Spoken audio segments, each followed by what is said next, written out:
El botulismo es una enfermedad transmitida por alimento causada por una bacteria que se denomina Clostridium botulinum.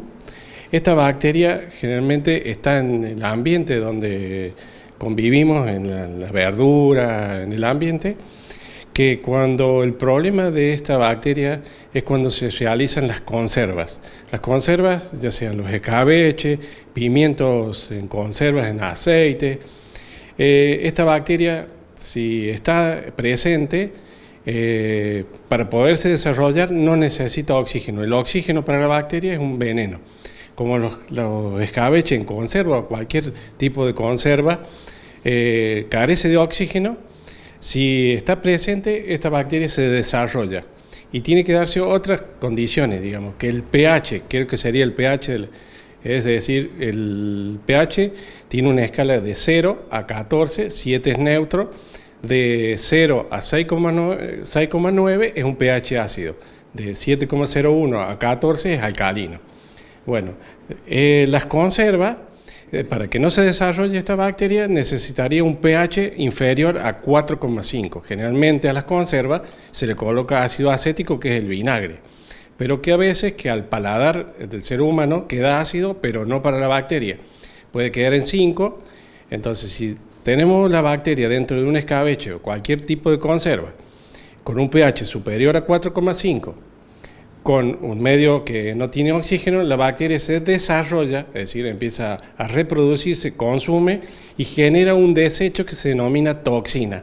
Esa toxina es muy venenosa para el ser humano, muy letal, y que presenta a aquellos que hayan consumido, que tengan la toxina botulímica, que presentan los síntomas muy rápido, entre las 2 y las 6 horas de haber consumido el tipo de conserva, que generalmente se te da una visión doble, problema para poder hablar, y puede llegar con la muerte de la persona, porque lo que hace esta bacteria, la toxina botulímica, es contracción muscular y mueres por asfixia. Lo que se hace en casa, medida casera, por eso son los alimentos más riesgosos. No hacemos una esterilización, sino tenemos un método, ponemos como a baño María el frasquito, el agua hierve a 100 grados, más de eso no supera y empieza. A esa temperatura no destruimos la bacteria, necesitamos más de 5 o 6 horas para poderla destruir. Por eso lo que se hace es una esterilización industrial, que es un autoclave, sería como una olla a presión. Entonces, con una 1,5 de atmósfera, subimos la temperatura a 121 grados y eso sí destruye, durante un periodo de 15 a 20 minutos, destruye la bacteria y la toxina también. En caso de no tener esta olla, de no tener los medios y querer lo mismo continuar haciendo estos escabeches, ¿la recomendación sería cuál? Bueno, sería lo fundamental comprarse un pHímetro, que vienen como los termómetros, un pHímetro digital que se calibra y te mide exactamente el pH. Vos lo introduces en el alimento y te va a decir tiene 4,2, 4,3, es decir, agregarle vinagre como ácido acético a las conservas, o ácido cítrico, jugo de limón, o si no, comprar las cintitas, que vienen unas cintitas que cambian de color y te miden aproximadamente en un rango más amplio que está el pH. Y hacerlo con una esterilización con una olla a presión, sería lo ideal. En caso de que vayamos a comprar verduras al escabeche, ¿qué debemos tener en cuenta a la hora de ver las etiquetas? Bueno, para no tener tanto riesgo, deberían provenir de establecimientos habilitados, deben tener una rotulación. Aunque tengan rotulación, a veces no quiere decir que venga de un establecimiento habilitado. Tener la información, un registro nacional de establecimiento, un registro nacional de producto alimenticio, y generalmente, si son escabeches, tiene que estar habilitado por el Ministerio de Agricultura o el SENASA a nivel nacional. El botulismo en conserva afecta a todas las personas, pero también tenemos lo que se denomina el botulismo infantil, que es diferente, que no se desarrolla en conserva, sino esta bacteria es un ser vivo, es una célula que está presente, puede estar presente en las mieles. Como la miel no es un medio, como tiene mucha concentración de azúcar, no es un medio para que se pueda desarrollar la bacteria.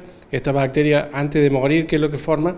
Una espora, es decir, que se encapsula y ahí puede estar muchísimos años hasta que se le den las condiciones. A veces en las mieles, por ley, el Código Alimentario Argentino establece que debe decir la información, no dar de consumir a niños menor de 1 año. ¿Por qué los niños menor de 1 año? Porque a veces las mamás o los papás, digamos, o los abuelos a veces insertan el chupete en la miel y se lo dan a consumir al niño porque llora, bueno. Si hay una espora de esta bacteria que es el Clostridium botulinum, cuando llega al estómago, el ácido clorhídrico destruye, digamos, rompe la espora y pasa al intestino del niño. Como es un intestino infértil todavía, es un caldo de cultivo ideal. La bacteria se desarrolla y genera la toxina, lo que genera en las conservas, esto lo genera en el intestino del bebé. Y muere el bebé por eso, intoxicación botulímica infantil. No tiene ningún tipo de tratamiento, o sea, una vez que esta bacteria ingresa en el cuerpo es letal. Para las conservas, si esto hay que asistir al centro médico, hospitales, y hay que poner, viene un suero antibotulímico, que no en todos lados está. Entonces, como es un desarrollo de una enfermedad muy rápido, hay que movilizarse, ir al médico, decirle que ha consumido todo lo que es tipo de conserva. Más de todo, hay que tener en cuenta las conservas en escabeche, es un alimento de altísimo riesgo y más las artesanales, ¿no? Entonces, bueno, o los pimientos morrones, generalmente están ligados a lo que tienen grasas o aceites. Por ejemplo, también en los fiambres, los salames también se puede llegar a dar porque es un medio anaeróbico que no desarrolla. Por eso a veces se necesita agregar algunos tipos de conservantes en los salames para que no se desarrolle el Clostridium. Y una recomendación, tratar de no consumir lo que se vende por las redes sociales o aquellos que lo hacen como una labor diaria para un microemprendimiento que no tienen las medidas necesarias para medir el pH o esterilización, no comprar ese tipo de conservas porque son de altísimo riesgo.